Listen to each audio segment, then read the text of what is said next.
Olá a todos e sejam bem-vindos a mais um Deep Dive. Preparem-se, porque hoje o tema é instigante. A gente vai mergulhar fundo na relação entre cristianismo e luciferianismo. Uau! Que tema, hein? Cristianismo e luciferianismo. Me explica isso melhor. Pois é, a gente encontrou um texto bem provocativo, por sinal, no blog Zahir Almist, que sugere uma conexão, digamos, inesperada entre os dois. O título já é um prenúncio. Cristianismo e luciferianismo. O paradoxo da iluminação em um sistema de controle social. Já deu pra ver que a coisa é complexa. Mas me conta, qual é a grande questão que esse texto levanta? O autor leva a gente a questionar se o cristianismo e até outras religiões tradicionais, tipo o espiritismo, candomblé, judaísmo, seriam só um passo inicial, uma espécie de trampolim para o luciferianismo. Interessante. Mas antes de a gente se aprofundar nessa possível relação, vamos entender o que o autor diz sobre o papel dessas religiões mais tradicionais. Por que as coloca como ponto de partida? Ele argumenta que essas religiões funcionam como pilares da ordem social, sabe? Estabelecendo uma base moral e ética para a vida em comunidade. É como se fosse um manual de instruções para viver em sociedade. Faz sentido. Essas religiões oferecem um senso de comunidade, propósito e um caminho para a ascensão social, especialmente para as classes menos favorecidas. Exato. É como se elas dissessem: siga as regras, trabalhe duro, seja um bom membro da comunidade e você terá uma vida estável, quem sabe até suba para a classe média. E essa classe média forte que se desenvolve seguindo esses preceitos é crucial para o progresso da sociedade, segundo o autor. Só que aí vem a grande questão. O que acontece quando as pessoas já alcançaram essa estabilidade proporcionada pelas religiões tradicionais? O que vem depois? É aí que a busca por significado se aprofunda, né? Quando você já está seguro na classe média, começa a questionar. E agora? Qual é o próximo passo? É como se a estabilidade abrisse espaço para novas buscas, para questionamentos mais profundos. Sem dúvida. E é nesse ponto que o autor sugere que a jornada pode tomar um rumo inesperado. A estabilidade proporcionada pelas religiões tradicionais pode, paradoxalmente, levar alguns indivíduos a questionar as normas e buscar algo mais individualizado, um caminho de autoconhecimento e domínio da própria realidade. E aí é que entra o luciferianismo. Mas Sim. espera aí, a gente está falando do luciferianismo como o mal. Chifres, raba de bode, essas coisas. Calma, calma. O autor já adianta que não estamos falando do mal no sentido tradicional.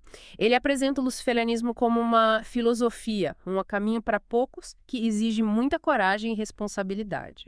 Ufa, que alívio. Mas então, o que seria essa filosofia? O que busca quem segue esse caminho? O texto descreve o luciferianismo como um foco no indivíduo, no autoconhecimento, no domínio da própria realidade. É como se fosse um caminho para se tornar mestre da sua própria vida, trilhar seu próprio caminho. Interessante. Mas me diz uma coisa, como o autor conecta essa busca individual com o conceito de controle social que ele mencionou lá no início? Afinal, se o luciferianismo é sobre liberdade individual, onde entra o controle. É aí que as coisas começam a ficar realmente instigantes, mas acho que essa parte merece um novo capítulo na nossa conversa. Concordo. Vamos dar um tempinho para nossos ouvintes digerirem essa primeira pesca da nossa jornada e já voltamos para desvendar esse mistério. Voltamos para a segunda parte do nosso Deep Dive. Faremos aquela provocação, lembra? Será que existe uma relação entre cristianismo e luciferianismo? E como é que o controle social entra nessa história toda? Pois é, o autor deixou a gente no suspense. Ele sugere que essa busca por autoconhecimento e domínio da própria realidade, que ele associa ao luciferianismo, pode ser, paradoxalmente, um resultado do controle social exercido pelas religiões tradicionais. Exatamente. A explicação dele para essa aparente contradição é fascinante. Ele argumenta que as religiões tradicionais, com suas normas e valores, criam uma base de ordem e estabilidade social, né? É como se elas estabelecessem um terreno seguro, permitindo que a sociedade funcione de forma mais, digamos, harmônica e previsível. Tipo um porto seguro que dá segurança para as pessoas seguirem suas vidas. Isso. Um porto seguro que, ironicamente, acaba incursionando a busca pela liberdade individual. A ideia é que, ao proporcionar essa base sólida, as religiões tradicionais, sem querer, abrem espaço para que alguns indivíduos busquem algo além das normas estabelecidas. Ou seja, sem essa base, essa estrutura, a busca por individualidade seria muito mais difícil, até caótica. É essa a lógica. É como se a ordem e a estabilidade criassem um ambiente propício para que o indivíduo floresça e busque seu próprio caminho. O autor usa a metáfora de uma pirâmide. A base, formada pelas religiões tradicionais, sustenta o topo, onde estariam aqueles que buscam a iluminação individual, representada pelo luciferianismo no texto. Entendi. Mas, você acha que essa visão é muito determinista? Tipo, será que todo mundo que busca um caminho individualizado acaba caindo no luciferianismo? De jeito nenhum. O autor não defende essa ideia. Ele usa o luciferianismo como um exemplo talvez o mais extremo de busca pela autodeterminação. Mas existem inúmeras formas de buscar essa individualidade, esse autoconhecimento, sem necessariamente seguir essa filosofia específica. Faz sentido. Mas, no final das contas, qual a grande mensagem que o autor quer passar com essa comparação, digamos, inusitada? Qual é a grande sacada? Acho que ele quer nos provocar a enxergar a sociedade e os diferentes sistemas de crença com uma nova lente. A ideia central é que cada sistema tem seu papel, sua função dentro do ecossistema social. E essa diversidade, em vez de gerar conflito, pode, na verdade, contribuir para o equilíbrio e o progresso do todo. É como se fosse um quebra-cabeça gigante, né? Cada peça tem seu lugar e juntas formam uma imagem completa. Exatamente. E entender essa dinâmica nos leva a um nível mais profundo de tolerância religiosa, sabe? Não é apenas aceitar a existência de diferentes crenças, mas sim reconhecer e respeitar a função de cada uma na construção de uma sociedade mais justa e equilibrada. Me parece que o autor está defendendo uma visão bem pragmática da religião, né? Ele não está preocupado em julgar qual crença é certa ou errada, mas sim em entender como cada uma delas contribui para o funcionamento da sociedade. É uma ótima observação. E essa visão pragmática nos leva a uma questão fundamental. Qual é o nosso papel nesse sistema? Estamos buscando a base, a segurança e a estabilidade das religiões tradicionais? Ou estamos buscando o topo da montanha, a liberdade individual, o autoconhecimento? E aí, o que você acha? Qual caminho você está triando? Essa é uma pergunta que cada um precisa responder por si mesmo.